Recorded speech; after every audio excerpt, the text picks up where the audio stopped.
Do you know what bullets sound like when they fly over your shoulder? It's like, they sound like little bees as they buzz past your face. I'm very grateful that I don't know what that sounds like. Literally, you can just feel them just... And you're looking down at your feet, trying to keep your balance in your feet. And you see the dust spraying all around your feet and everything. And you're just like, how is this dude missing me right now?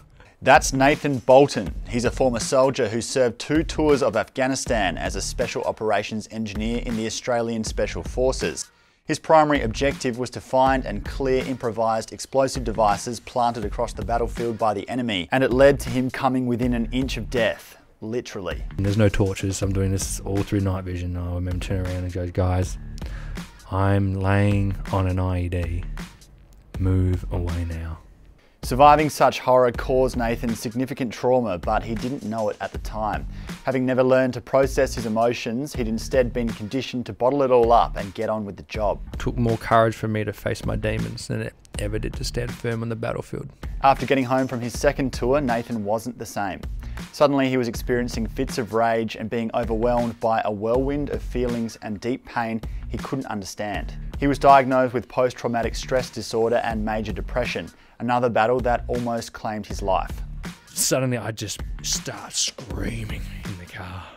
It was like this beast inside me. I had to get it out. I couldn't escape it. But he held on, and through years of intense self-work, eventually rebuilt himself as a new man, capable of more than he ever imagined. Now the co-owner of a psychology practice for men and a champion of positive mental health, Nathan shares the story of who he was, what he went through, and who he's become. A stunning example of personal transformation. For the first time in my life, the mask is off. This podcast is twice as long as usual because there's simply too much to Nathan's utterly enthralling story for it to be condensed. Stick around and listen through the full episode, and I promise it'll be worth it. This is incredible stuff. I feel the sweat coming out of my hand now. This stuff just like lights you up like a Christmas tree.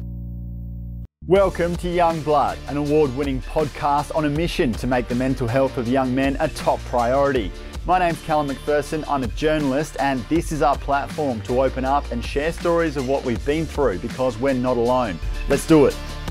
Trigger warning, this episode discusses suicide. If you or someone you know is suicidal, please call Lifeline on 13 14 11 or the suicide prevention hotline in your country. This episode has been made possible by Kookaburra Homes, the home builder that cares about the community.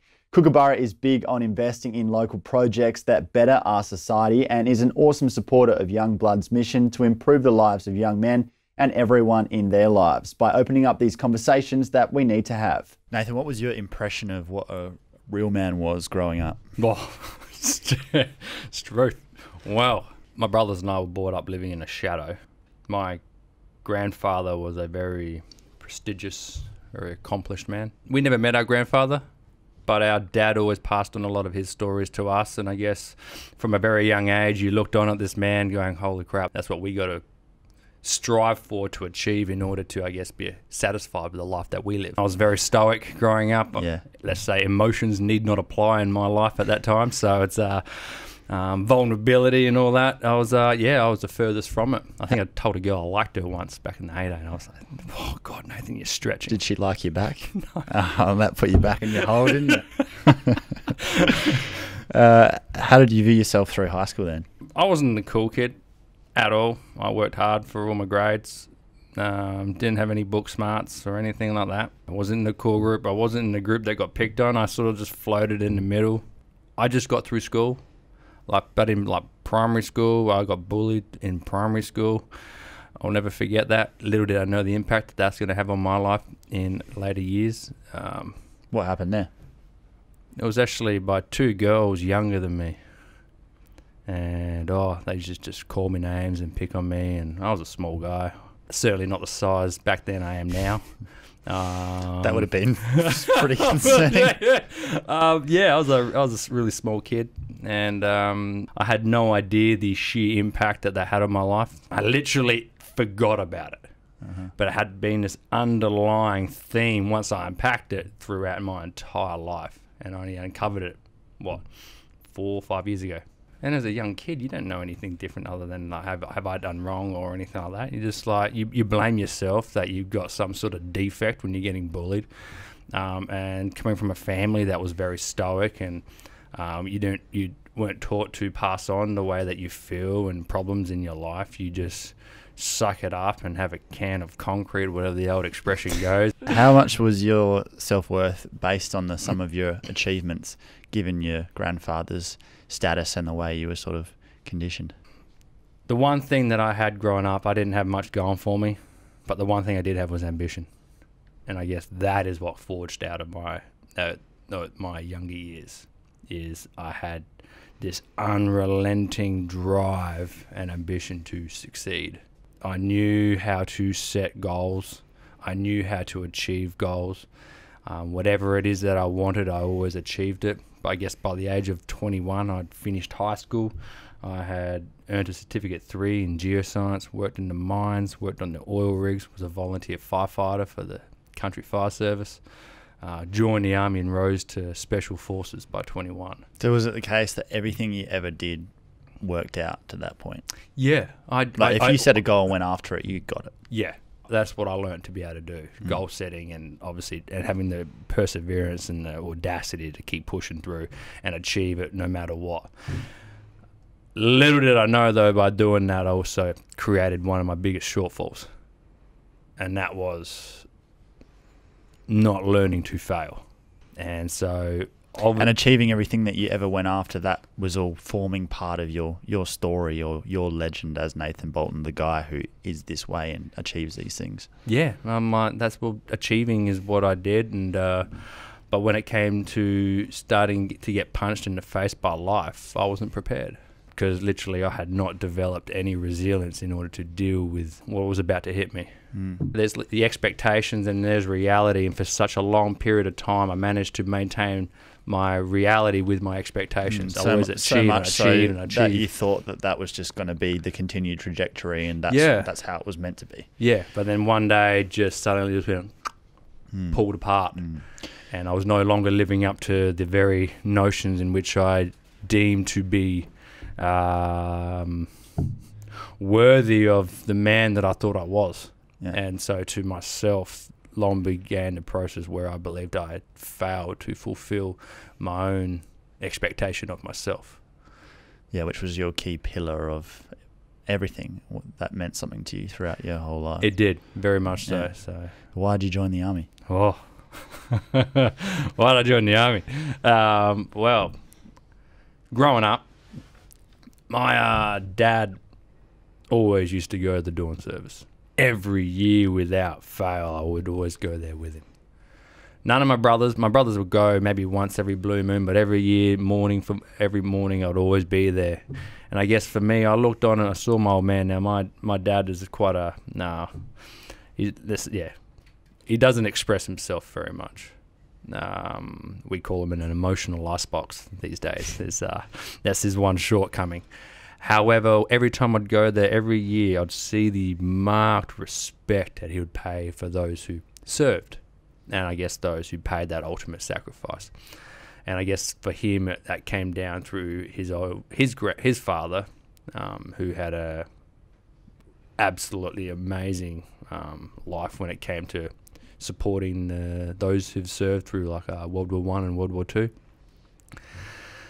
And I guess I remember looking on and I'm like, man, my dad doesn't say much, but right now you can see the admiration in his eyes looking on, and I was like, well, that's a surefire way to earn the same respect myself. And how much did his respect mean to you? Everything. Did you feel like you had it? Yeah. Did you feel like you had it? No. If you're not being told that your dad's proud of you, although you might know it innately, like that your instincts telling you that you haven't done anything wrong and he's here and he's a great father. But there's no affirmation, there's no affection. No, and it's just where so you constantly chased it because you could never get it. And I guess every kid wants their dad to be proud of them. Yeah. Oh, who doesn't? And so from that I ended up joining the Army. So you were conscious of that that was what was driving your decision? I'm guessing that's not what you told your dad, though. No. A lot of this is unpacking later on in life. Okay. So what were you telling people the reasons were that you were joining the army back then? Oh, it's what I wanted to do. But back then, the way I saw what I wanted is, and this is the other reason for why, I'd worked in the mines, I'd worked on the oil rigs, and I was on big... You're like, mate, what's tougher than that? Well, we've got to keep up in the ante. I was like 18 and 19, and I am on massive coin. I'm like living the dream. I'd come home, I'd be working away for 2 weeks, come home for a week, or 2 weeks on, 2 weeks off, depending on which one I was working at. And I was a massive coin. But when I come home and I would speak to my mates, or my mates would ask me, I'd be like, hey guys, like, what have you been up to? And this became one of my most hated expressions in the English language. Oh yeah, same old. I'm like, is that all there is to life? You live your own little journey, and everything you dedicate like 8-9 hours a day to for the entire thing, all you can give me is same old. And it really agitated me, because I'm like, there's more to life than same old. And so for me, I wanted stories, I wanted adventure, I wanted to actually live. And part of you wanted a legend as well. And then there you got that side of it. I was like, I wanted to do, and I saw the army and that. And I guess, like, as a young boy, I loved playing my little army figurines. Never would have thought I would join. But the classic, you were looking for adventure. You were seeking something other. Something bigger. You wanted to travel. Yeah, I wanted to travel. But yeah, you're completely, I guess, ignorant to the realities. It's like why people smoke, even though all the science and everyone knows. You never think it's going to happen to you. And once I joined the military, I excelled. I was still working in the oil rigs. I joined as a reservist. And then during reservist, I was like, I'm home. This is me. I'm getting screamed at and stuff. But I was like, there was something homely. There was a camaraderie and a mateship, a bond between everyone around you. And I was just like, this is epic. You liked that feeling? I liked that. There was none of this isolation, individualism. It was all so it gave you that community. That community. Yeah. And that is what I loved. That's what I chased. And so, before I knew it, excelled in Kapuka. Was got like Skill at Arms Award. Excelled in my IETs, my initial employment training, to become a combat engineer. Soldier of Merit at that one. My corporals were like, Nathan, your parents coming to the march out? I was like, hell no. March out is the crappiest, stupidest thing I've ever seen. I'm like, because we got to watch other ones. And I was like, and then after over a week, they kept asking me, my parents coming? And then one of the corporals came up, they're like our instructors, came up and said, Nathan, you're fucking missing the point, mate. You've won the Soldier of Merit. Get your bloody parents up here to watch you get the award, all right? And I was like, what? You're like, well, since there's an achievement involved, everyone can come. Dad, you got to drive up from Adelaide. You got 48 hours to get to Sydney. And he's like, oh, I'm there. Because my dad's really proud. And so he showed pride in those situations, sure? Through his actions, but not through his words yet. Okay. No, it would take to tough nut to crack. It would take a far bigger extreme to finally get that one. Wow. So before you got to this point, why, as a young man who'd never been tested by life, did you think that you could go and be a soldier? You tell yourself, I can still see myself sitting in Kapuka having this conversation with someone. You tell yourself, I believe that when push comes to shove, I could pull the trigger. Chances are anyone who comes up to you says, oh yeah, I'll pull the trigger no matter what, like, yeah, and they're real cocksure about it, they're the ones you got to look out for in the battlefield, because they're the ones who'll probably crumble. Anyone with a level head realizes the reality of what they're being asked to do. Why did you think you could pull the trigger? You just had a sense?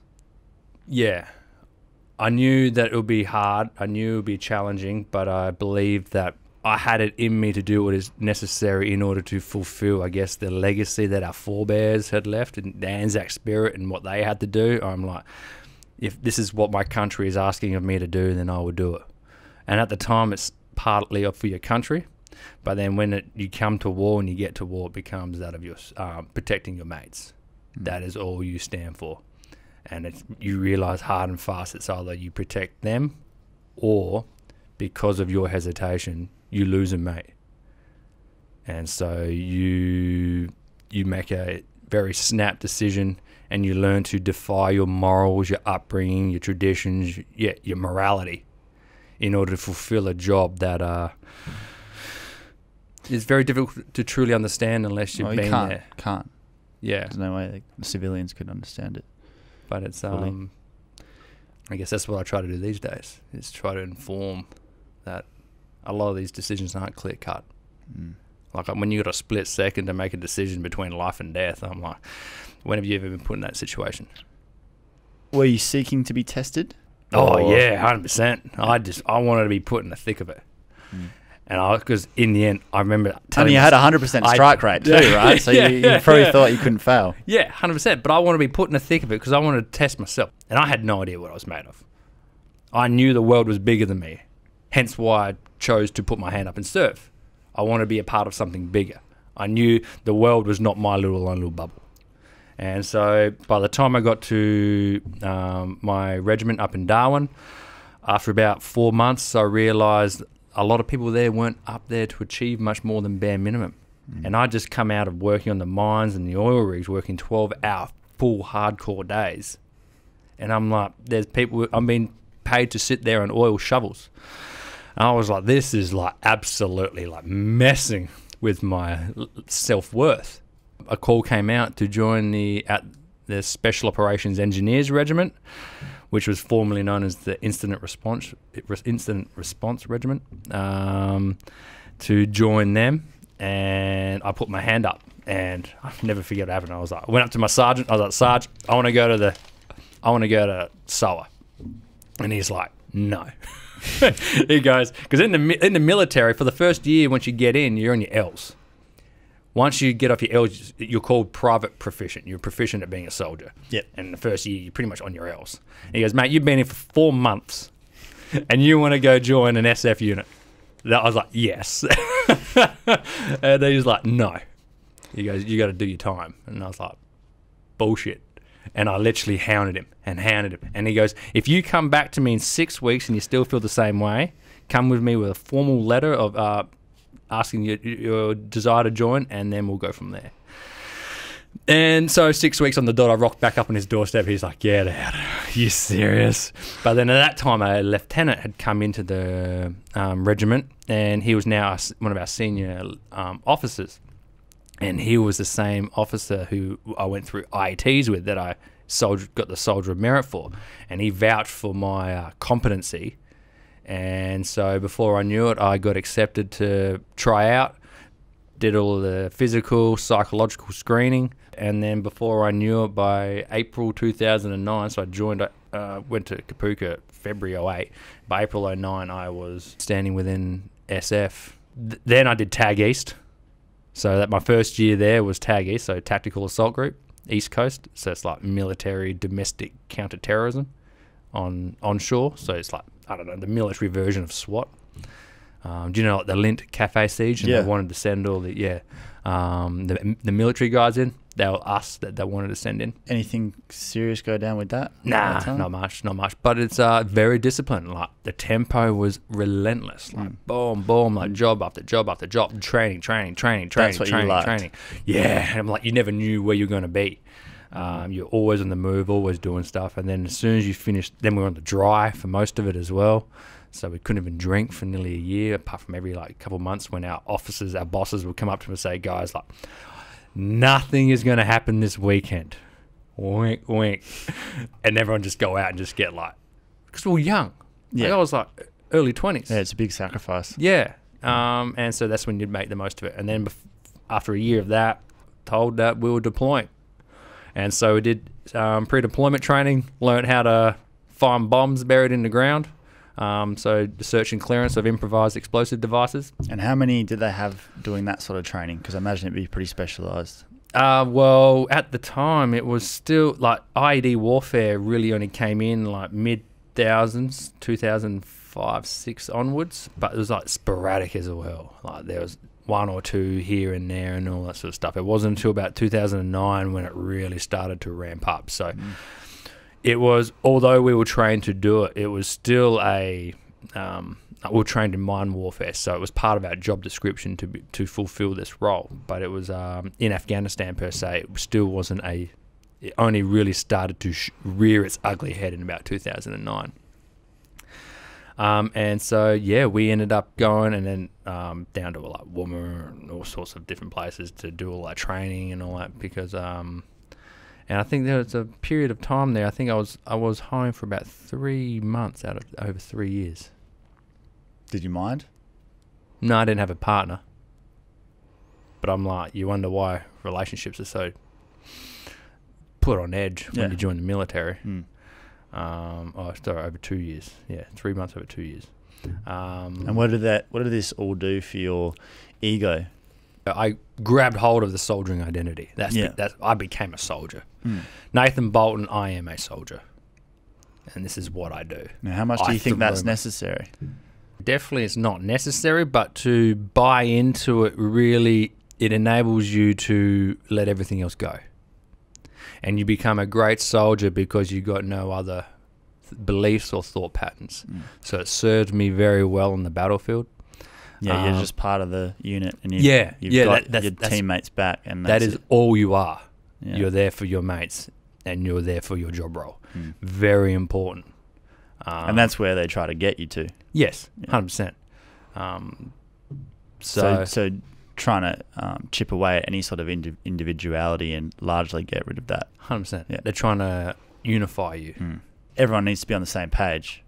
Orders become the new truth. Like in the end, my truth is your orders.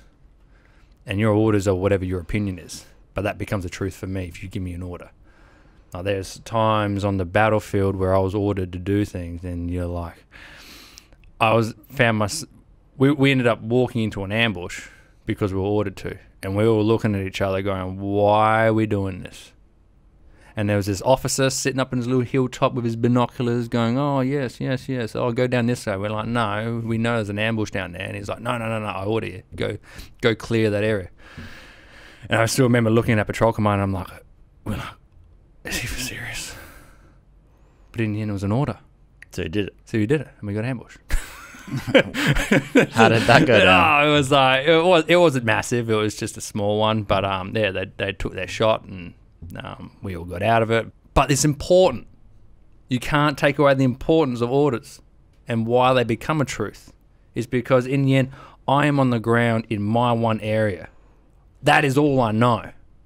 He is sitting up there having a full landscape look at everything that's going on.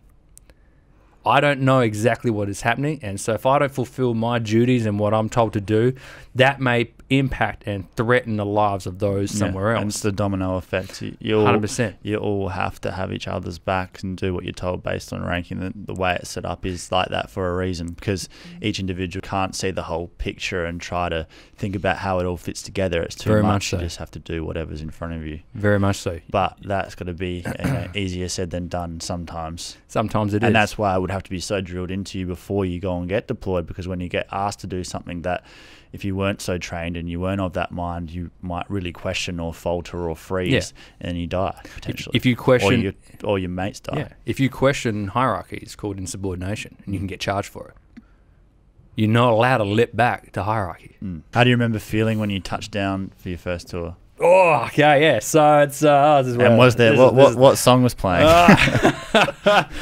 Well, so yeah, my first tour. Did pre-deployment training, got everything all sorted. I had landed in Afghanistan.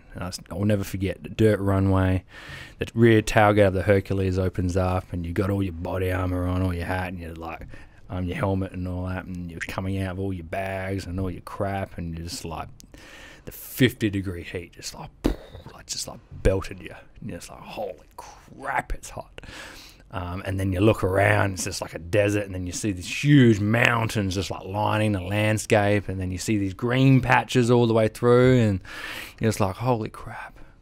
And then you look around, then you look down and lower, and all you see are these like 2-story Hessian sand wall, like big Hessian bags, like 2 stories high surrounding you, and you realize, shit, like, that's to stop like RPGs and machine gun fire, and your reality hits you. You're like, man, I'm at war. This is it. Were you excited about that? Oh, yeah. It was, and this is where I would never forget, because my parents dropped me off at the airport, leaving to go back to Sydney to deploy, to then go. And my parents said, "Oh, Nathan will come in and walk you to the plane," sort of thing. And I was like, "Oh, no, all good, don't worry about it." "Oh, no, we're coming, we'll park up, we'll come in." And all I remember is walking along that little terminal thing onto the plane and seeing, I turned around and my mum is just like bawling her eyes out. And my dad is just like standing there, just like waved, but it was just standing there. And I'm like, "Uru, like, see you later. I'm off. No dramas. All the best. I'll see you soon." Only later in life do I ever look back and actually unpack what actually happened in that moment. That was, for them, potentially the last time they're ever going to see their son. I was so excited to be going off to war, because that's like the grand final. Like, you train in any sport or anything, you want to go and play. Yep. Going to war is for a soldier to go and play and actually test it out. Like, okay, there's a lot at stake, but it's we all want to go out and prove our worth. Yeah, what else are you training for? Yeah. And so, yeah, little did I know what happened then, but I got a letter. And your dad still didn't hug you? I got a letter in the mail probably about a week in. From him? Yeah. And I'll never forget what happened in that letter, what I read that day. And it said, along the lines of, there was a lot of things I've wanted to say over the years. And he goes, "I'm so proud to have you as my son. Like a father could not be more proud. So Godspeed, my warrior son, for your safe return." Yeah, I like goosebumps just thinking about it, because I'm like, that was the first time I've ever got that out of him. I still got the letter at home. That's how much it meant to me. So that fired you up? Or were you like, well, we've achieved it, we can go home? No. It probably drove me even more. Because suddenly I am like... You're the warrior son now. Yeah, and I've... my dad said he was proud, and I have finally fulfilled that one thing, and now I'm here doing this, and I'm like, I am going to give it all I've got. And so that tour ended up being vehicle insertions all around the country in Uruzgan province. On the average tour, I guess teams might encounter 2 or 3 of these hidden bombs, these IEDs buried in the ground. But my tour ended up being pretty far from ordinary. My team alone found, I think it was over 20 of IEDs. And you were finding some of them yourself? Oh, yeah. No, it's... yeah. Just explain how one finds an IED. See, I can feel the sweat coming out of my hand now. This stuff just like lights you up like a Christmas tree. I'll never forget my first one. We're in this VDO, so vehicle drop-off. So imagine all the vehicles parked up in a big circle late at night, and that's where you're going to sleep for the night. And so you got lookouts in every direction. We slept up there, and the next morning came past, and a call comes over the radio. The call comes in saying, "Oh, well, you guys are in this vicinity. Would you guys go clear Route Monkey?" Instantly, at that time, we all knew exactly what we were talking about. He comes up to us and goes, "All right, guys, we're going to go clear this track." And we're like, "What?" Well, no, because we all knew what this route was. The Americans were asked to clear it, they refused. The Brits were asked to clear it, they refused. The Dutch, well, they definitely didn't want to do it. And so here's our alpha going, yeah, us Aussies will go clear it. It was a highway laden with IEDs. Like 8 kilometre. So what started was an 8 kilometre route search. So we're using our metal detectors, and you're pretty much going cruising along using your metal detector. You got about 300 mil head, so a 30 centimetre head, so like a ruler. And now you have to try to cover 8 kilometres of road and make sure you don't hit anything. And the objective, obviously, is to find them all, clear it, so that route can then be used. Yeah. And the chances are they'll then bury a new one in there once we've gone through. But in the end, at least we've gone through and shown that we mean business, and you can't stop us. So just explain the mechanics of how an IED gets set off. So you got the main explosive part, The package. That's the bomb part. The Like part that parcel bomb? explode. Yeah, that was like this big picture, like a jerry can, like one of the big 20-liter jerry cans. Now fill that with explosive. So when that's a lot of bang. That would level one of our bushmasters. It would keep us alive inside, but it would level it, it would destroy it. And then you got the battery pack because for the detonator that goes into the explosive part needs a signal, needs an electrical current, and then you got the switch. So, and literally that is just, they were amazing. They could use anything. Sometimes we found big saw blades, and so all you need to do is connect. So have obviously current going from one side to the other, and you just need metal to touch metal. You need to close that switch. So imagine 2 pieces of timber like that, and then you got little chocks on either side, and then in the middle it flexes a bit. And that's where you have whatever it is, pieces of metal, and you got the battery terminals coming to either side, and all you got to do is close that, and then it will set off. Once the metal touches the metal, it all sets off like any light switch. But these are real made out of your garage sort of spec. We get to this bridge, and I'm like, got my metal detector, and it was a concrete bridge, and so I walk up towards it, and woo, woo, woo, like the thing, that's the noise it makes. Oh man, it pisses you off after long, but you get used to it. And because the bridge was full of the concrete was full of Rio, and so literally my metal detector became like completely useless. And obviously you're not going to bury anything in concrete, Right. Yeah. And so I'm like, sweet, no dramas. But on the other side, you couldn't see where it ended. And all I remember seeing in hindsight, so this is like looking back now in hindsight, I remember seeing it, but I didn't register it consciously at the time. And in the creek bed, in the distance, all I remember seeing was this palm oil container. So instead of jerry's like we'd know them, they use palm oil containers. This big yellow thing, and it was like torn to pieces, sitting in the creek. And right now I can literally see it, and I'm like, instinctually I saw that, even though I was not consciously aware that I'd seen it and paid any attention to it, but something in me told me that something's not right with that.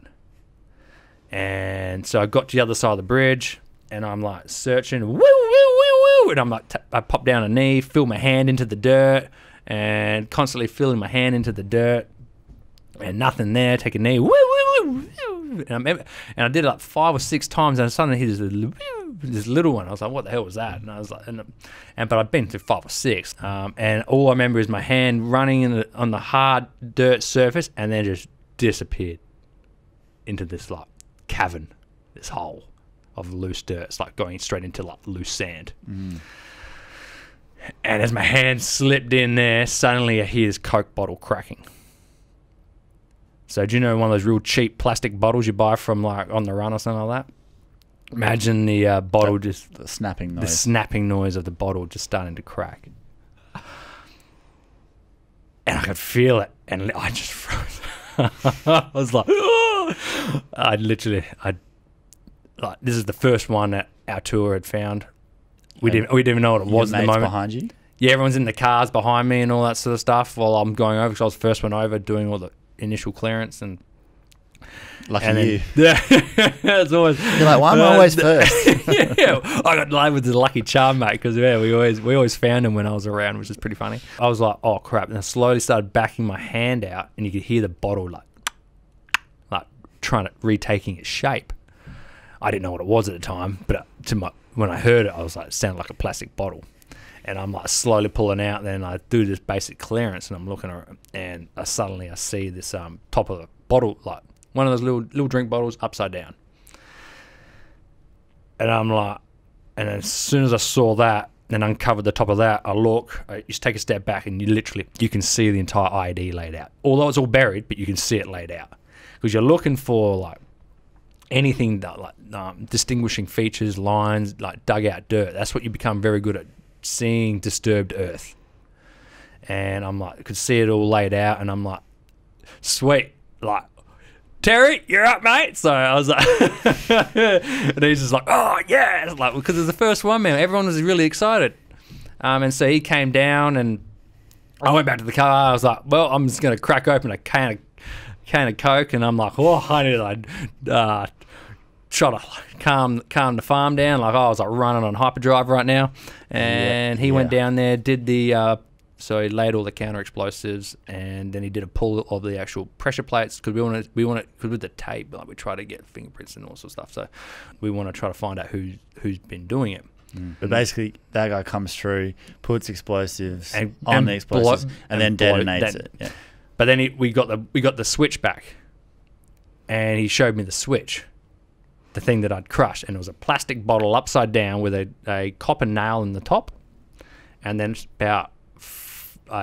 another copper plate underneath it with about 5 mil gap. Oh, so it's something like that. So it would take nothing. So it would take nothing to set up. But because I came in sideways, like we're trained to do, all that happened was a boop, boop. So it needed less than like half a kilo. But if you come over, if I went even straight with your hand, down, even with my hand, it probably would have set off.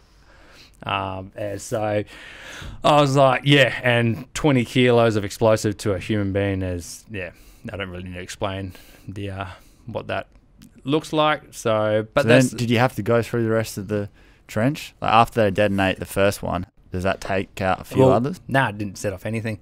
We found another 8 that day. Like you learn how to like swing a metal detector and make sure, because in the end, your lives at stake and your mate's lives at stake, so you don't want to miss anything. We cemented our relationship with the Commandos that day to some degree, because before that they thought we were slow and taking our time and doing nothing, and they thought that we were a waste of time. And then by the end of 2014, we became a very revered and renowned group of guys. What was the most significant thing that happened that first tour? While we were driving along, so we were the lead vehicle, a commander calls up, searches out, and so we put our body armor on and went to step out of the vehicle, and he goes, "Oh no, guys, don't worry about it." And it was an unusual call, but in the end, it is what it is. We sat back down, the vehicle started back up, we started driving, and our car exploded. Yeah.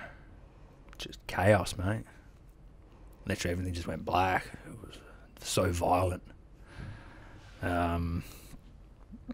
Where were you in the car? I was seat 2 near the middle. And the IED, the bomb, hit the back left tyre.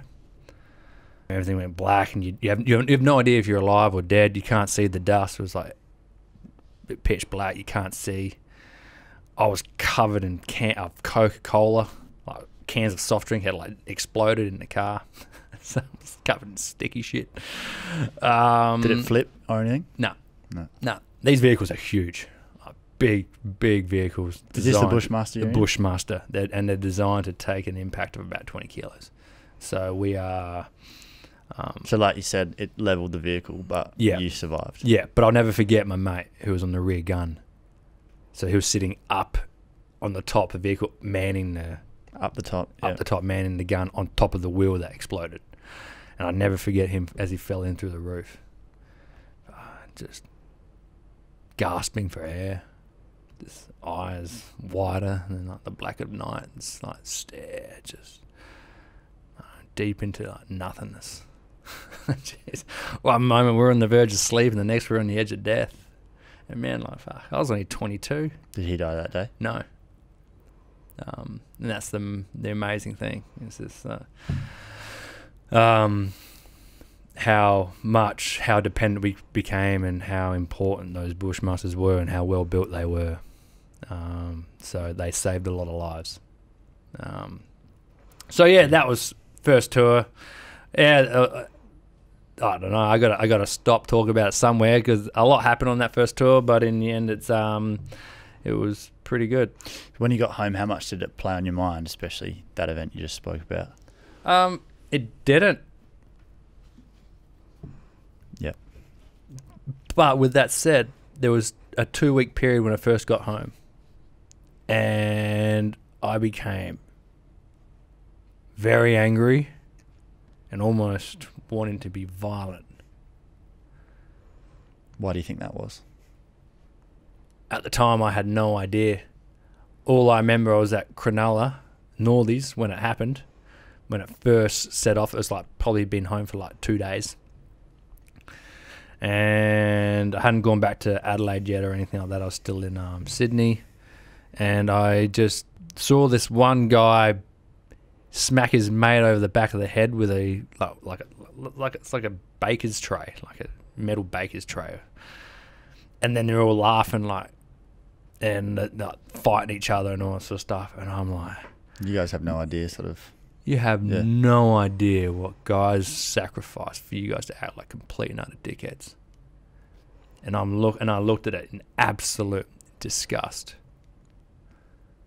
And it set something off in me that I didn't know what it was at the time. But I was so angry, and I wanted to call up a mate, but I didn't want to call my mate because I'd just been stuck in a room, like no bigger than probably 4 by 4 square meters with 6 dudes all jammed in there. Like you got 1.5 meters by 2 meters each or something like that. That was your room for the last 7 months. And you're jammed into this bigger room using curtains, using a bed sheet as a door to give you just an element of privacy. You've been so confined with these guys. You're like, the last thing that person wants to hear from me right now, is me. But then at the same time, when you actually spoke to the couple of guys later on in life, they're like, mate, all I want to do is see you guys. Because you become so dependent, so reliant. You were living in each other's pockets. Because you had to be. Yeah. But that time, no one was calling each other, no one was speaking, because everyone thought they were over each other. It was such a contradiction. It was amazing. I called one of my mates up, and he calmed me down, and life sort of just got back to sort of some sort of semi-normal. I managed to hide it for long enough, and after about 2 weeks, I went back to Sydney, and then I had enough on my plate again, and suddenly all those problems disappeared. So you had this sort of simmering rage inside you, but you didn't get why. No, not at that time. I had no idea what it was at the time. And I managed to suppress it for long enough until I had enough distraction in order to keep me moving. Yeah. And it was the case that whenever you were busy enough, you were all good. Because if you had tasks to focus on and other people to think about, then that was your sweet spot. Oh yeah, because and that's the thing. Everyone goes, oh, what did you stop and think about what you were doing overseas? Hell no. I'm like, if you knew the tempo that we're working at, some days on that first tour, we were going for sometimes 14 days at a time, living out of rat packs and out of the side of a vehicle. And stopping to think is not going to do you any good. Probably in that scenario. 100%. And then the 2 days, 3 days or something that you might have off, you go to the gym, you play Call of Duty. We had a massive system link Call of Duty. It is, and it's funny because I actually look at that, I'm like, wow, it's serious. But in the end, we didn't have much else to really do. I was really bad at Call of Duty. Sure, yeah. Could not play Call of Duty to save myself. I hope I'm better in real life. What is this respawn reset button? Yeah, there's no respawn button. No, so it's but then I got home, did all that, but then I was like, I'm gonna go off and do SAS selection. Imagine 21 days of sheer mental and physical hell where you're tested well beyond what you deem to be your limits. I guess you can call it voluntary self-destruction, all to stand alongside the elite of special forces. So just summarise what they did to you over that 3 weeks. So first 10 days or so, it's you do a lot of PT, hours and hours on end. You don't get minimal sleep. You get woken up in the middle of the night to do massive tests and memory tests and maths tests, doing algebra and long division and all sorts of stuff that you're looking at. You're like, I don't know any of this. You're learning a language whilst you're actually doing that as well. You got to learn a language, and which will come to play later on. Are they testing how well you can think when you're rattled? Yeah. Their goal is to break you down and then see what you're made of, and then see your ability to problem solve, your ability to stay connected and work as a team. Make sure that you're not bearing an ego that is going to become very individualistic out in the thing when you're pushed to your limits. They want to make sure that you will still work as part of the team even when you've got nothing left. And so I lost just the brutality of this course. So that was the first 10 days. The next 5 days you do a happy wanderer, and you I think about 60 kilos on my back, and I think I covered about, you get given a compass, a grid reference of where you are and where you need to go, and off you go. And like my first checkpoint was like 25 kilometers away, and you're using a map and a compass trying to look for an army vehicle camouflaged 25 k's away. And when you want to phase out, you can't, because you've got to be able to count your steps, because how far do you know you've been? You don't have GPSs. You got to count each step, and I knew that every 3,200 steps I'd cover approximately 2 kilometers. Shit. Right, so And you got to stay focused on that the whole time. Yeah, and I got little counting beads, so you keep pulling your counting beads down, and that's how you stay on top of it. And then the last 5 days you do, it's called Lucky Dip. There's nothing lucky about it, and you just get absolutely pummeled. Karen, you just like minimal food, no food almost, apart from day 3. This is when they just flatten you. Yeah. And you're literally like, this is breaking point, like where you're given nothing. I lost 15 kilos in 21 days. And yes, I was looking shredded. it's ready for stereos, I reckon.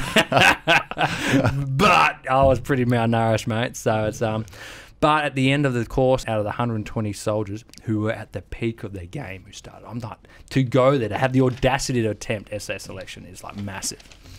But to finish it, very few people do. And out of the 120 that started, only 28 of us were left standing there at the end. And you look at your mates, you don't even recognise them. Like their cheeks are like sucked into their cheekbones. There's like not an ounce of fat on anyone. Like people have lost immense amounts of weight. But you're proud. You just completed one of the toughest courses in the world. And you always had this little piece of paper in your pocket, because no matter how hard or how difficult or how tired you got, if you want it to end, all you had to do is pull this piece of paper out of your pocket and sign it. And it pretty much said, I quit. And if you sign that paper, all the pain will stop. They'll feed you. They'll let you sleep and all that. And this is the thing. And so you had that playing on your mind the entire time, that it could all end. And they put it in your pocket on purpose. Yeah, and you're not allowed to not have it. Yeah, I love that. And you see people literally snap in a moment and out of impulse, sign it, and then within 20... regret it. Oh, and the regret, like, dude's breaking down. How close did you get? Nothing. I actually never pulled it out. I was so... You were going to die before you were going to do that. I was exhausted. But I am like an old Massey Ferguson tractor. I am not the fittest. What a description. I am not the fastest, but I can plod along. And I'll just keep on turning. Like the gears will keep turning. I'm not like a Ferrari. Do you work this in with the ladies? This is great material. Come here, baby. Massey's out. There's you're like I know the Ferrari looks good, but have you considered the tractor? The big diesel engine, smoke blowing everywhere. Just plodding along. Now I know where I'm doing wrong with the ladies.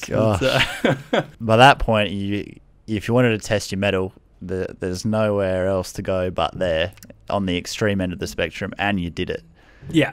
Yeah. And I was so proud to have finished it. You actually didn't even trust the instructors when they told you it was over, because you're like, nah, you guys are having us on. You see some of the guys are like, is this like no duff? Like no duff? And the guys are like, yeah, no duff. Like and you must have entered this strange kind of delirious state. Oh yeah, there into that, yeah. Oh yeah, I think it was like one of the days. I think I covered 8 kilometers, and I wasn't even there. Suddenly I came to, and you were counting as well. I'd walked over a hill and down the other side, and I had no recollection of the last 3 hours. Yeah, right. I was like, wow. So then, second tour, you went back with the SAS? No. So what happened there was about half an hour later, we had our debrief, like our personal evaluations. I remember sitting there in the room feeling proud and confident. And I'm like, yeah, and I'm never... He goes, Nathan, the panel do not find you suitable to continue into the next phase. And I'm like... That still gets me to this day. I'm like, oh, wow. Oh. I'm like, you literally gave it your all and finished. And then just like that, this guy sitting right across me just says, no, you're not good enough.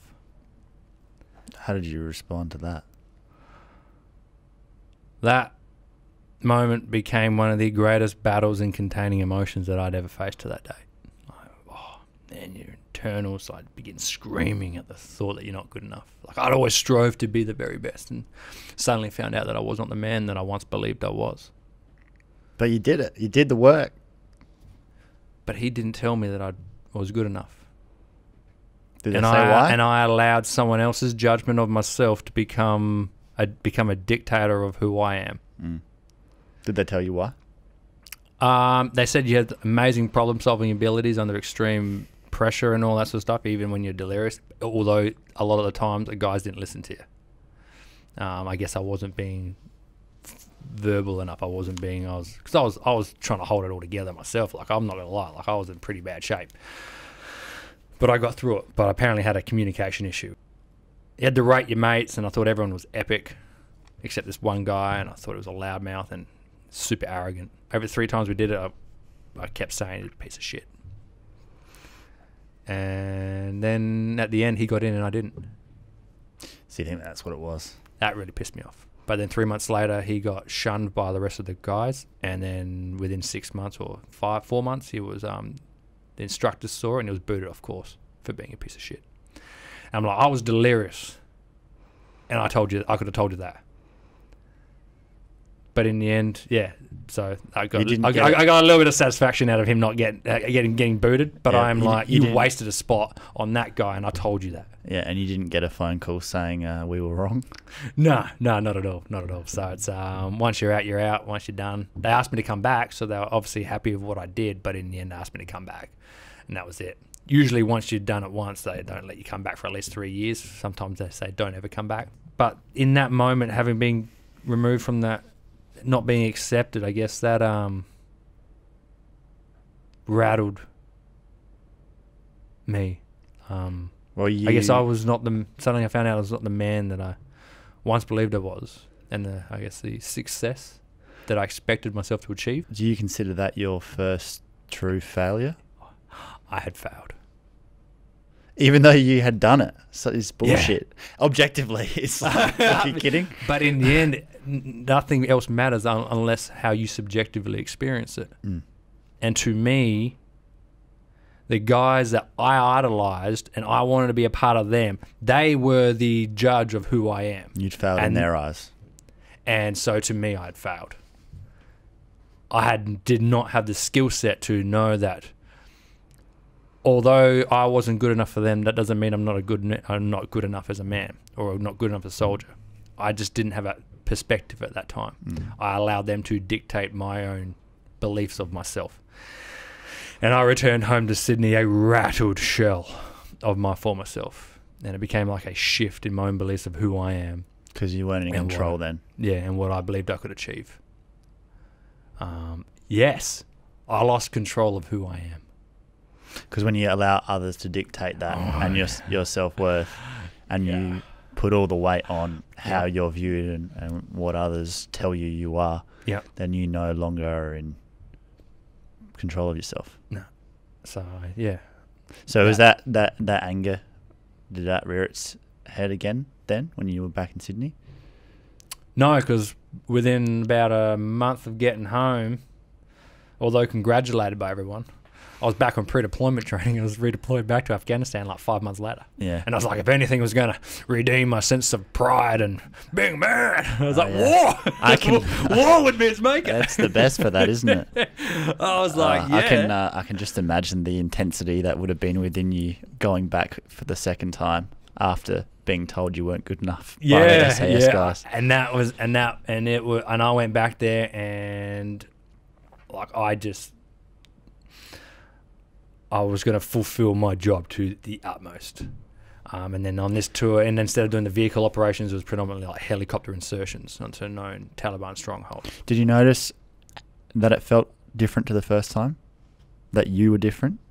No, a lot of what happened, the big shifts happened on the second tour. But everything that happened was priming. There was this, I was beginning to be worn down. And then what happened, and then obviously what happened in selection and all that, and then what happened on my second tour, that is what just completely clicked me over. Mm. Walk us through that night in the trench. Yeah. It hurts every time I go into it. Like, there comes a point in time where it wears me down. So it was about 2 a.m. It's about -10. Like, water bottle like snap froze in your pocket. I was top of this hill. I was called forward by the Commandos that I was working with, and they're like, "Bolts, you're up." And at the top of this hill, suddenly I walked to the front of the group, and there was this trench system just stretching across the top of this hill. And all you could see was through the shade, your night vision goggles, so shades of green, and black. And I was like, "You want to feel dread? Imagine knowing that you're about to climb into this trench and search it for IEDs." But then my briefing, standing there before I'd got in, my briefing came through, the mission, the orders group came through, and they came up to me and they're like, "Bolts, we know there's IEDs in there, so obviously, like, keep your wits about you, mate." You're like, "Yeah, my wits are about me." But then I got an intelligence brief. And now, like, "Bolts, we know that they know our TTPs, our procedures.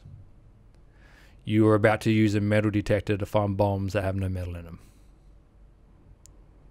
Godspeed." Welcome to the worst night of my life. Oh, shit. So did you ask, how am I supposed to find them? No, that was my job, not his worry. So, yeah, I was climbing through, and it was so cold. I was on my hands and knees slowly climbing my way through, and I had my little IED hunting tool.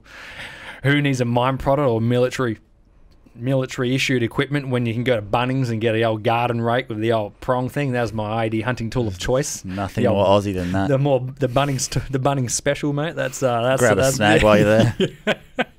Ground off a couple of things. I was like, "Yeah, mate, that's IED 101." And I was going through, but the ground had literally snap frozen, nearly an inch thick. And so, literally, I had to swing and crack the top surface of the dirt to see what was underneath it. Which, if you're not trying not to set off, there great. is so much happening in this trench this night. Like, I am just like, there is like full of brass.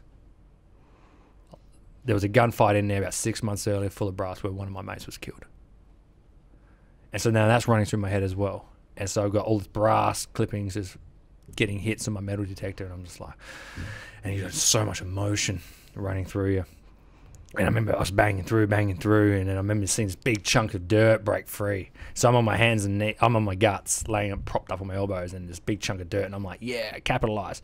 And with my hook thing, I pulled all the dirt out of the way to move the big chunk of dirt out of the way. And in that backwards motion, suddenly a package the size of a tissue box came flying out of the wall nearly a metre in front of me and landed directly in front of my face. Instantly, in that moment, I knew what it was. It was a battery pack to an IED, one of those bombs, and I had committed the biggest sin in dealing with these IEDs and just disturbed it. Man, I just froze.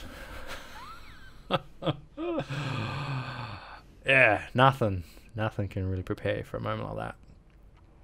Where you've done that, like everything your training tells you not to, never touch it. And suddenly I just ripped it out of this battery pack. So I just shut down for a little bit, just waited to like came to and all that, and finally came to, which felt like eternity. It was probably like 30 seconds before I rationalised and came back into the moment. And then suddenly I see this electrical wire running out of it and did this perfect little loop and was running directly underneath me. Well, I was laying on the pressure plate and I'd missed it. And I didn't know where it was. Instantly, I'm like, this is it. My number's up. I didn't know what to do. I was alive right now, but the moment I move, I probably won't be. All I knew is that wherever I'm laying on right now is the only thing I know that is safe. Is safe.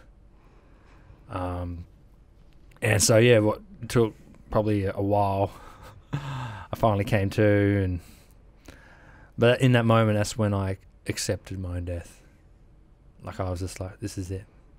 And I was like, and I came to a realization. I was like, Nathan, this is going to have to play out, whether you like it or not. You can't sit here and lay here forever. You have to do something.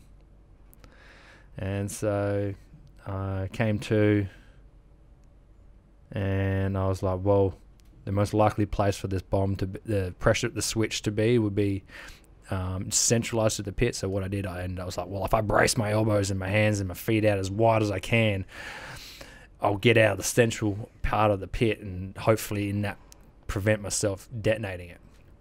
And so I braced myself as wide as I can, and then managed to do some sort of funky push-up. So my legs, my feet and my hands are pushed right up against the side of the trench, and I was like, I have to lay my knees down because I have to get to my knees. And so then in one foul movement, I threw myself back, and I was laying on my knees, splayed open on the side of the trench.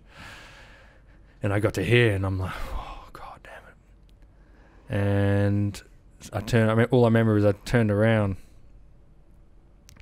and suddenly all I see 5 commandos sitting in the trench directly behind me, completely oblivious to what had just transpired.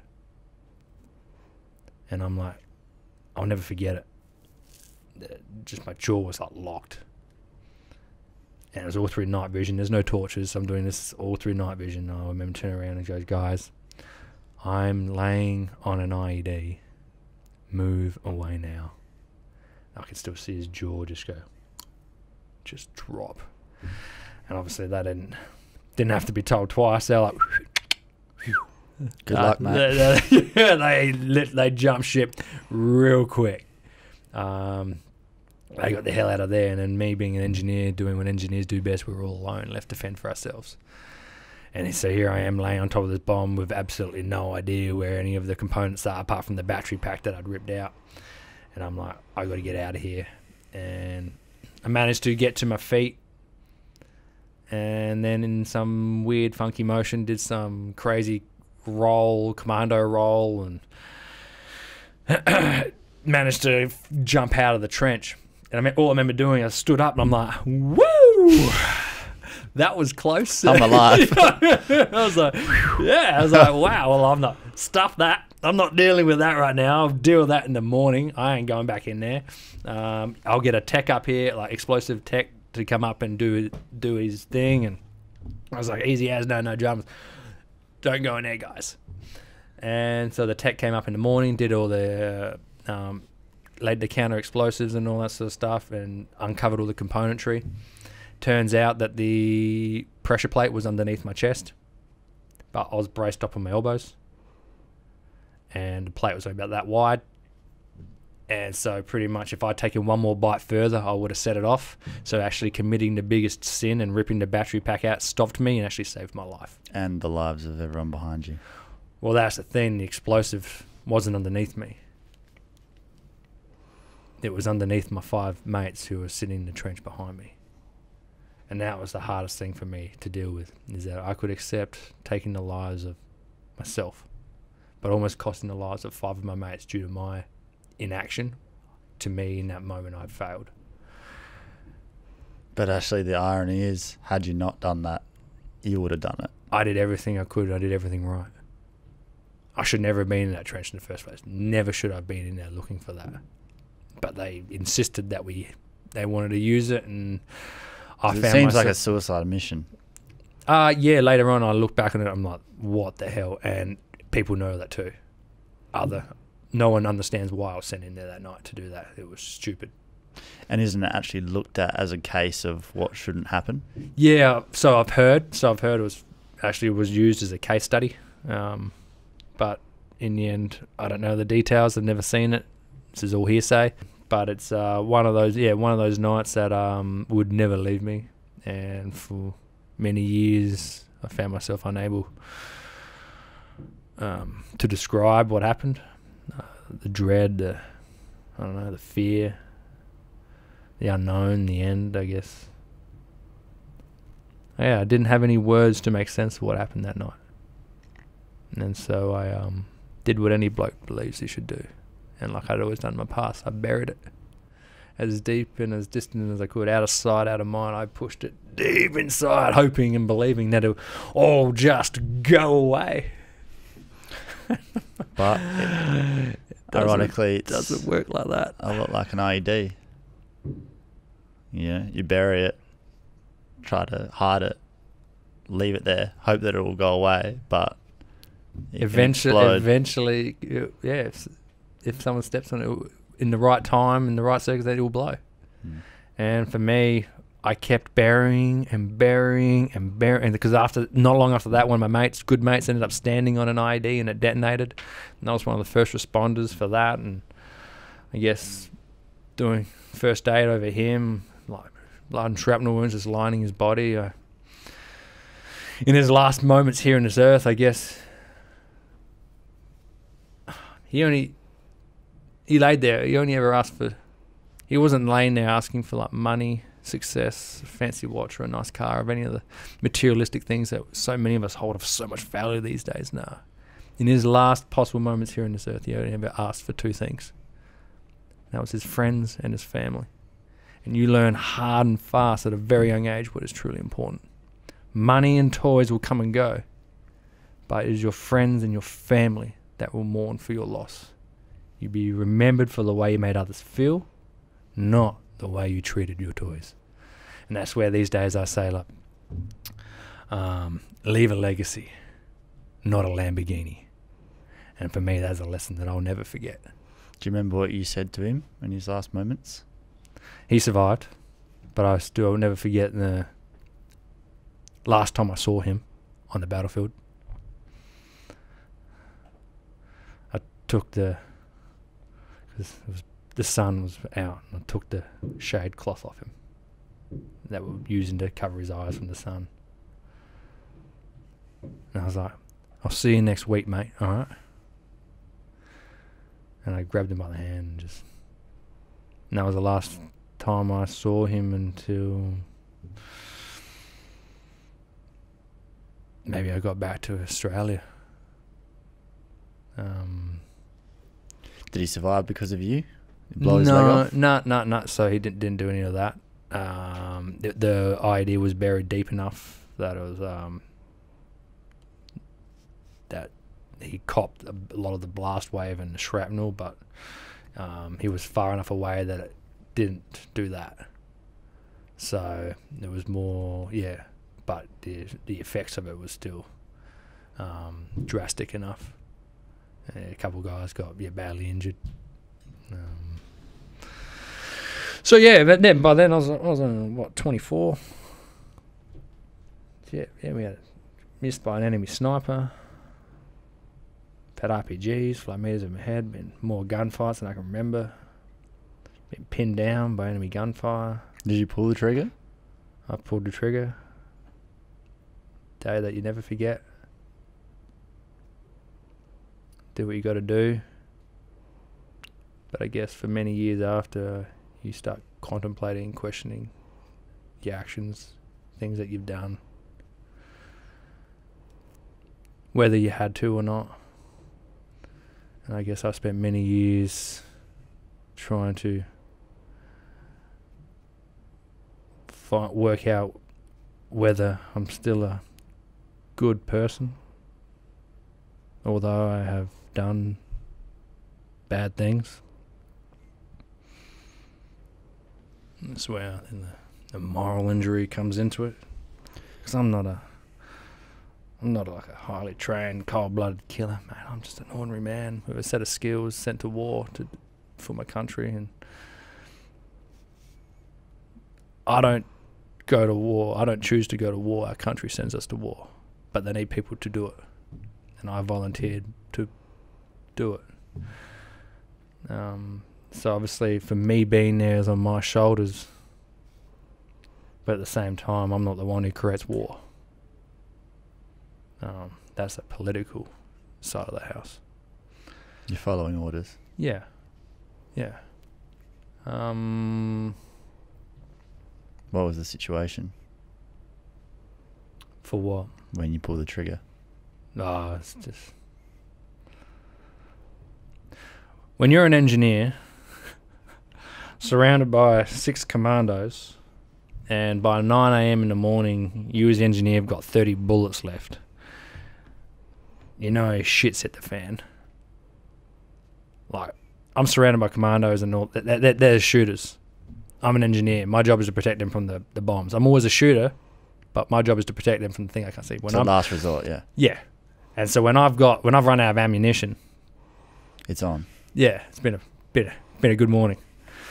That's the thing. And then, yeah, the best one was me and 2 guys found ourselves pinned down on the side of this hill. And do you know what bullets sound like when they fly over your shoulder? Like, they sound like little bees as they buzz past your face. I'm very grateful that I don't know what that sounds like. Imagine yourself hiding behind a rock no bigger than your mum's watering can. And you got the rounds, and you literally see the rock in front of your face is wobbling back and forth. And I remember looking up at the guy and I was like, we got to get off this hill. All I remember is one of the guys took seniority, is like, called out to one of the guys on the ground. He's like, you're up, you're first. And you hear him go, oh, shit. And I'll never forget him when he picked up and started running, and all you can hear is tick, tick, tick, tick, tick.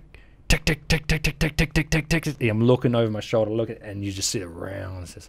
You see the dust kicking up at his feet, and it's just like those rounds coming in like next level.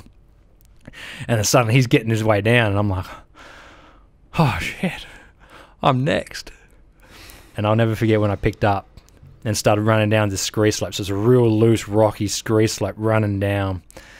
And later on that day, I'd come up and run into one of the other commandos who were working when he goes, Bolts, we could all see it. And when you came running down that hill, it was the funniest thing I've ever seen. I was like, what? What? What do you mean? You're like, it wasn't funny at the time. He goes, Bolts, I have never seen so many bullets being shot at one man in all my life. I'm like, what?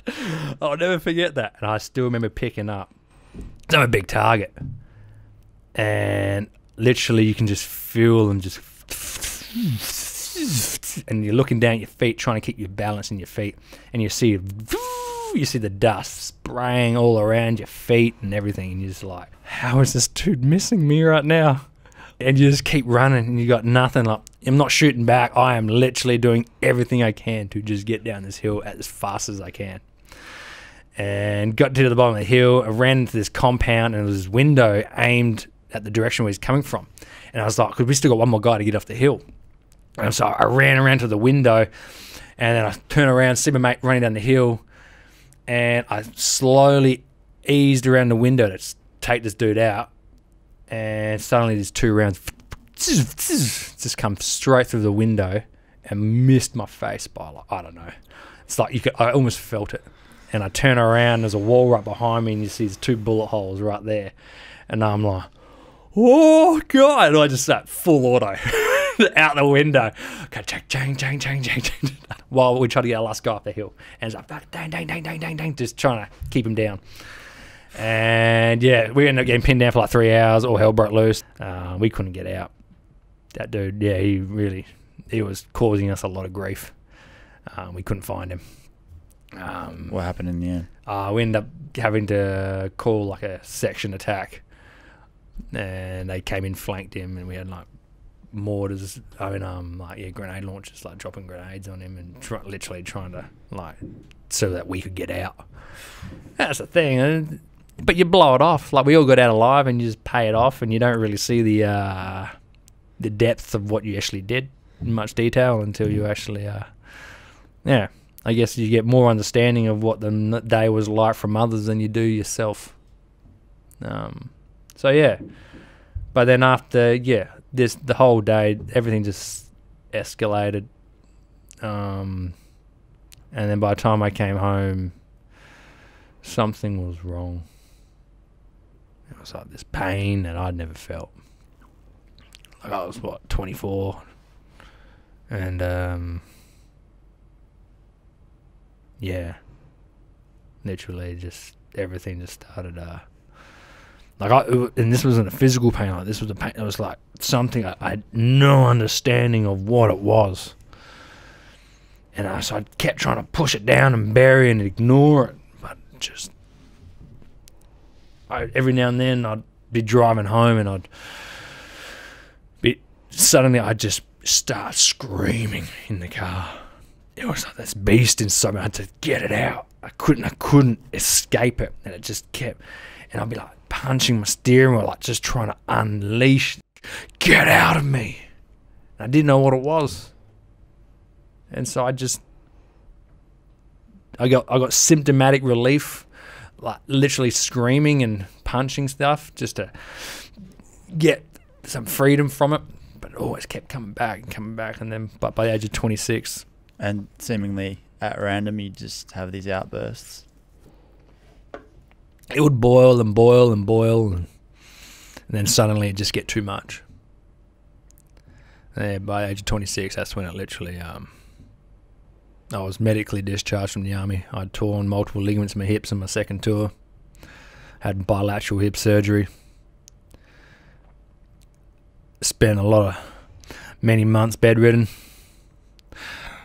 You had a lot of time to think for yourself and start hindsight and start ruminating in your past. I was given the perfect opportunity to do that. Not something you've ever been good at. No, another time. And literally, yeah. That was probably scarier to you than a lot of what you went through on the ground.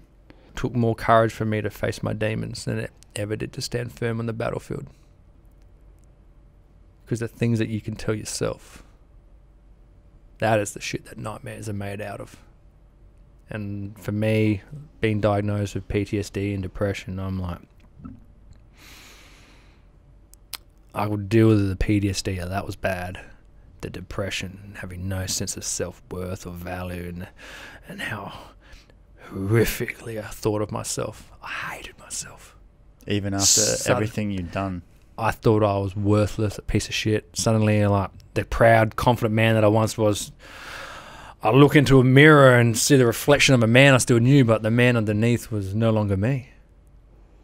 I didn't know who the hell I was anymore. Suddenly, the thoughts that I'd always trusted and taken me to the pinnacle of success did nothing more than reinforce my own pathetic being, like my own weakness, my own fragility that told me I was like worthless and a failure and a liability to my mates. Like no, everything I'd done in my past didn't matter. Suddenly, I just absolutely hated myself, had zero self-worth, zero. I just despised it. And then relationships, I could no longer fathom that someone could love me. If you hate yourself and someone tells you that they love you, you can't believe it. Because then you're lying to me because I fucking hate myself. And that's where the old saying goes, you got to love thyself. It's not about loving thy ego. It's about knowing who you are as a person and accepting that as a person and going, if I can't make peace with myself, how can I let anyone else in truly? What was at the root of all this? Trauma. That Russian fighting pit broke the camel's back. That was sheer helplessness. And it took many years to finally bring that one out. No one knew what happened that night. None of my mates knew what happened that night. I buried that night with me for years to come. Yeah. Because you felt guilty about it? Yeah, I was ashamed. But I was also... I couldn't go there. It hurt too much. And so I tried to avoid anything that would remind me of it. And every time they'd come back and it would just like haunt me. Like in the end, like I'll be driving along the freeway or sitting in a cafe and then suddenly something just triggers me. My whole body would light up. Because although I knew rationally that I was sitting in the cafe, your nervous system doesn't know any different. So if your thoughts are replaying that night in that pit per se, yeah, it's all real. Then everything's real. Your whole body lights up as though it's there again. And therefore your fight or flight mechanism's activated. If you're living in your fight or flight response, it means all you ever see is threat and danger. You cannot love, you cannot discover, you cannot learn, you cannot create. That all has to happen when you're parasympathetic, when that system has calmed down. And so if you live in that world, all you ever see is you see strangers, you see threats. You see crowds, you see a lot of unknowns. and the world becomes exhausting. Survival mode all the time. That's it. And so literally I isolated myself from my house because in the end the world was petrifying. I knew better. Doesn't mean I know I can rationalize my way around it. I knew that, but in the end my nervous system, my body could not distinguish between it yet. So it's like you were seeing the world through this lens that you couldn't unsee. Yeah. 100%. I was stuck. An automatic response that I had no control over. What I had to learn was that you can find your way out of that, but it takes years of hard work. And I went through 5 different psychologists and psychiatrists, and by the time I went to my 5th one, I hated psychology. I hated everything to do with, I hated life, and I was like, this is all pointless. And I remember I walked into her and I was just like, who are you? How are you any different to anyone else? And what are you going to do for me? Like, I literally was tired of life. I had my scare. Literally, I hit rock bottom. And I had given up on life. And I walked in there, and then she goes to me, I'll never forget what she said to me next. She's like, Nathan, this isn't about me. This is about you. What do you want? You're in my office. What do you want out of coming in to see me? And suddenly I was like, boom, boom, boom. Oh, it threw me for 6. No one had ever asked me that. That perspective I'd never seen before. And then before I knew it, we'd set goals. And I was really good at goals. I love goals. And she challenged me. It was almost like a dare. Do you have what it takes to do what you need to do in order to get yourself to break free of this? And I was like, she's like, I'm going to set you homework. I'm going to give you things to do. You're going to have to do them. So she knew just how you'd like to operate straight away. And I'm like, suddenly, and then within the next couple of years, after like intensive psychotherapeutic support, like I started finding my way out. And I started making peace. And then I guess I started public speaking and becoming a keynote speaker to try to stop others making the same mistakes as I did. I've made some grave mistakes. And I could have dealt with things when they were molehills. Except I waited and I buried and they started growing and growing. And before I knew it, it was the size of the bloody Himalayas and it erupted like Mount Vesuvius. And then I had to deal with it as this big, gigantic conglomerate whole.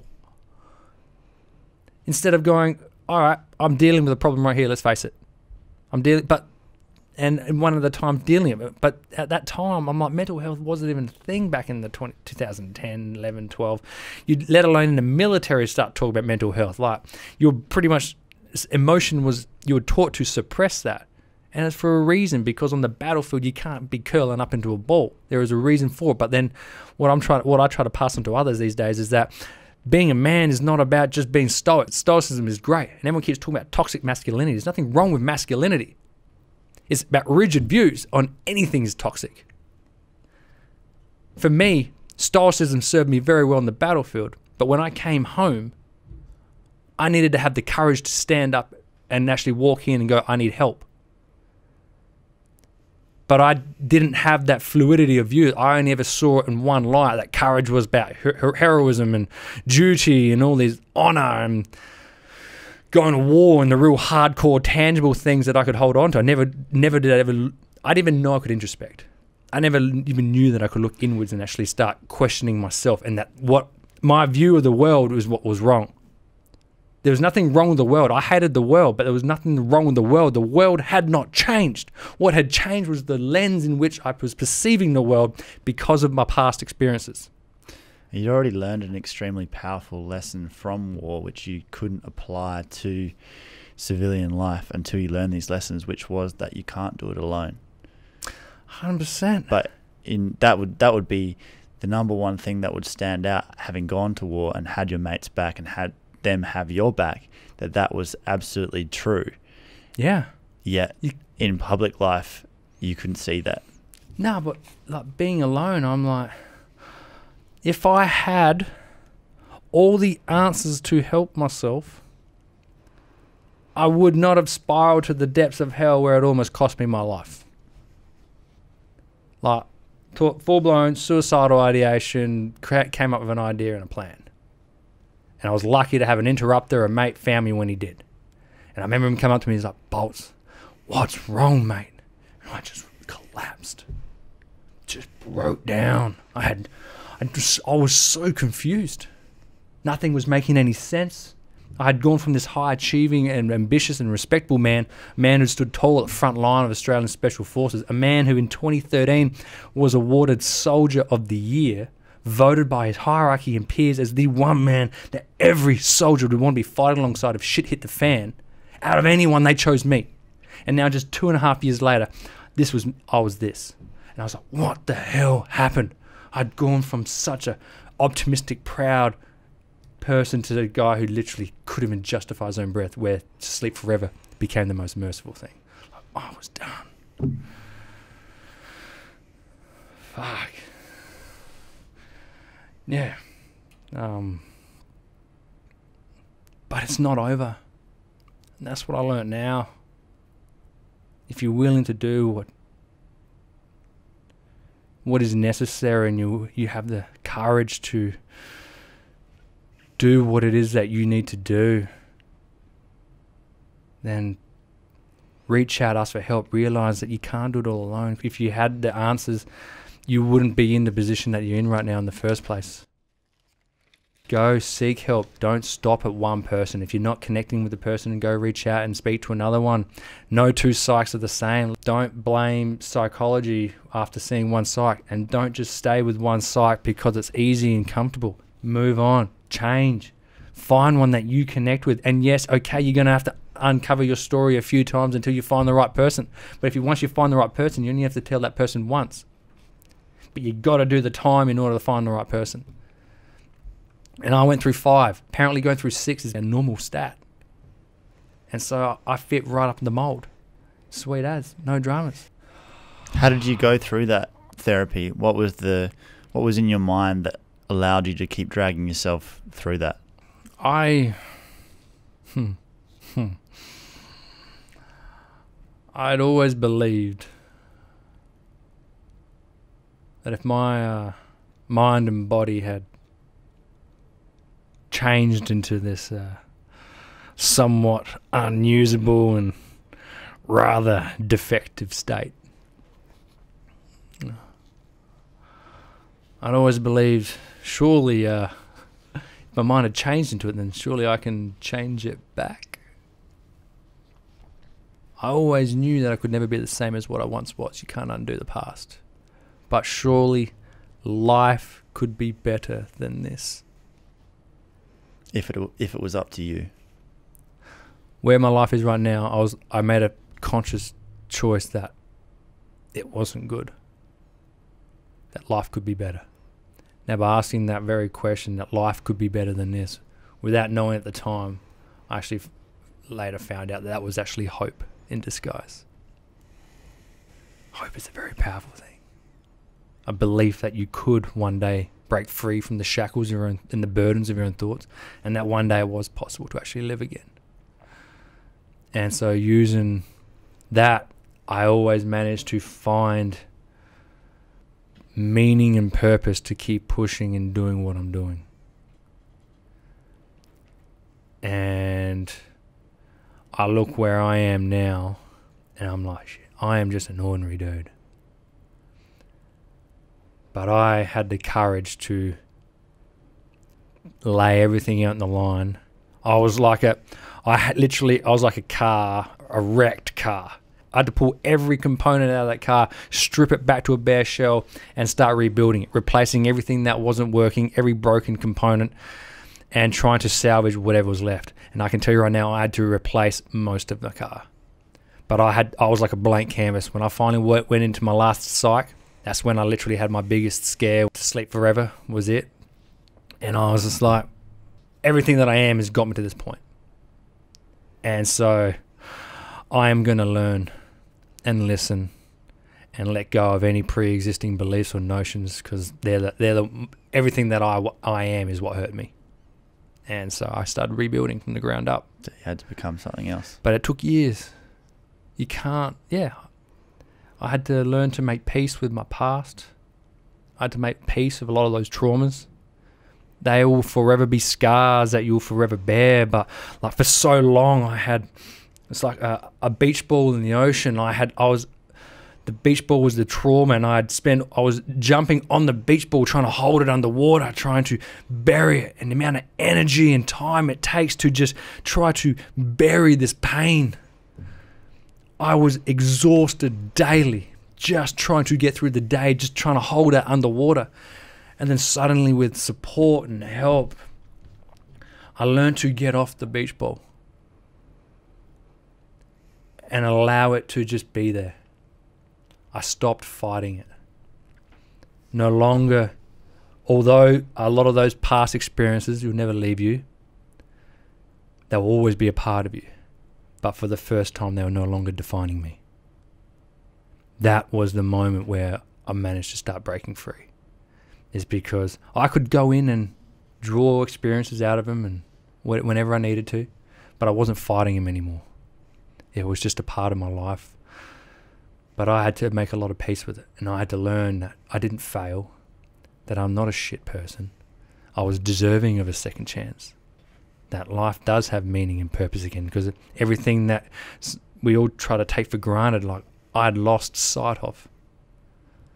And that's the thing, some of the most simplest of steps are the ones that we overlook the easiest. We go, oh yes, it's common sense. I'm like, but do you truly believe it?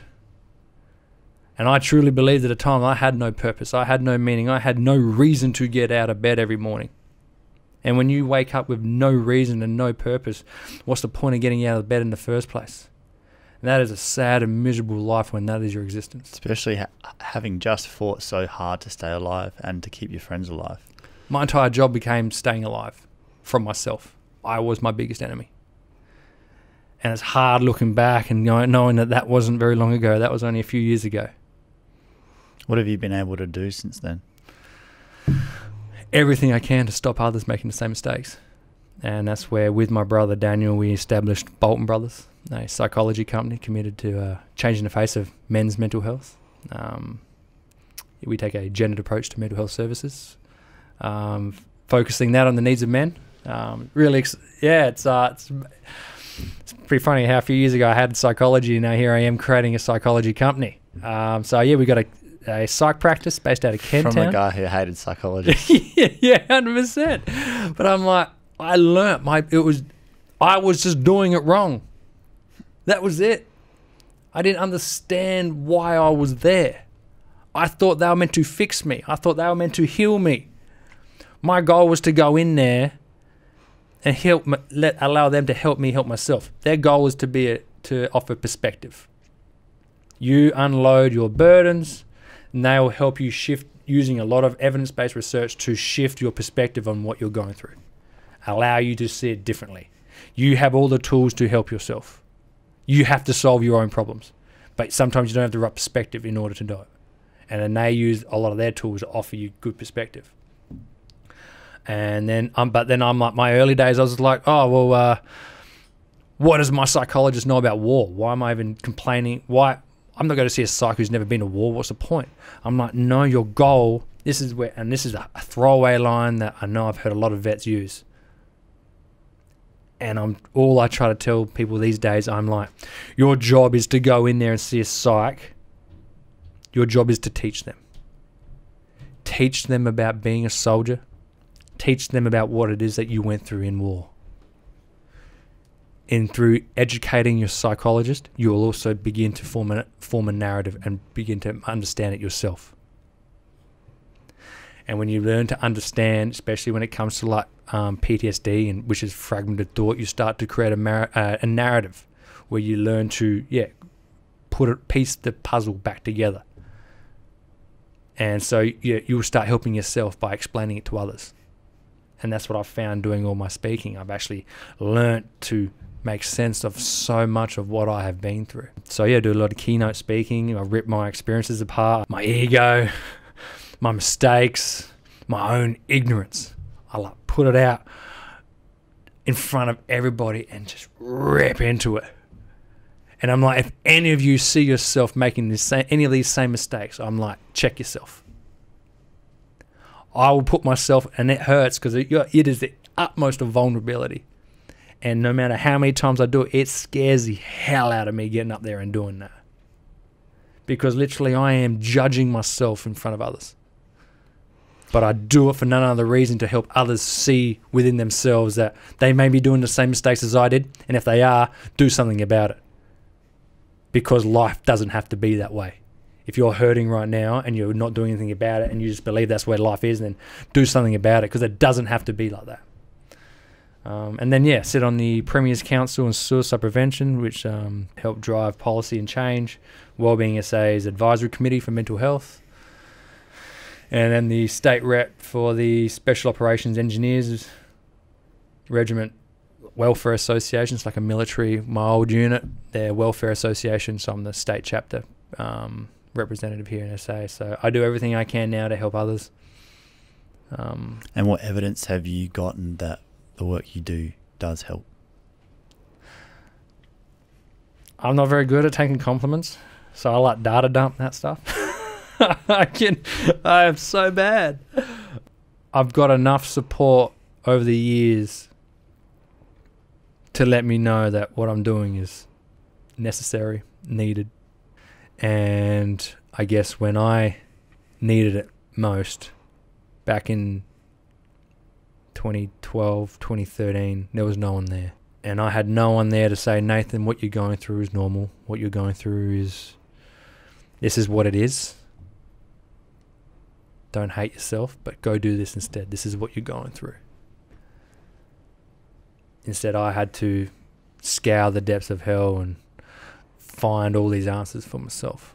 So the best I can do right now is, for as long as I can, I was trying to be here for everyone else. You thought it was just you having a unique problem. Yeah. But I'm like, we all fight our own battles. And like, war was mine, but trauma is trauma, and the way it impacts the body is the same.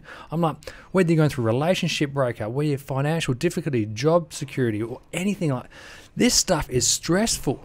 And if to you what you're going through is hurting you and causing you grief and pain and changing and altering the way that you see the world, then I'm like, the pain that you feel is real. But it's amazing if you just go somewhere, even if you do it with a mate. But if you don't have a mate to talk to or someone who can actually give you guidance, don't go to someone who's a cheerleader. You don't want a cheerleader go, yeah, nah, I completely agree with your pain and all that. You want someone who can help actually sit there and be there with you. Non-judgmentally, offer perspective, who actively listen to what you're going through and can actually provide perspective on what you're going through. And that's why psychologists are so good at what they do, because they've seen it all before. You are not unique. No one is special. We have everyone in society who's gone through pain in some way, shape or form. Don't ever compare the experience, but the universal theme is the way it impacts the body and the mind. That is what everyone's been through. So it's Who are you now? Who am I now? I have never been more satisfied with life than doing what I do now. For the first time in my life, the mask is off. This is me, unapologetically. I'm not trying to be anyone else that I'm not. I can only achieve so much in my life. I'll do the best I can in order to find my own meaning, my own purpose, but just being me is so freeing. I'm not burning energy trying to be someone else or live up to some, like I still have my high achieving sort of aspect to me. I'm still working on that one. It's good because that drives ambition, but I just check it. No longer do I ever try to chase perfectionism. I chase 90%. Gives me room for movement, room for criticism, room for growth, room for not making, it doesn't have to be perfect. So I gave myself barriers. I couldn't be more happier with the way that my life is now and what I know about myself. And that's where my war experiences and all how dark those days were after my service was the greatest catalyst that I would ever have in my entire life, because it taught me to better understand myself. War didn't make a man out of me. It set into motion a chain of events that would allow me to explore myself. And now, knowing what I know now about myself, there is nothing more rewarding and freeing than just accepting who you are and being you. Yeah. That's pretty good, eh? That's beautiful. Don't know where I've gone today. There's been Well, on behalf of everyone, I think I can say thank you for your service, first of all.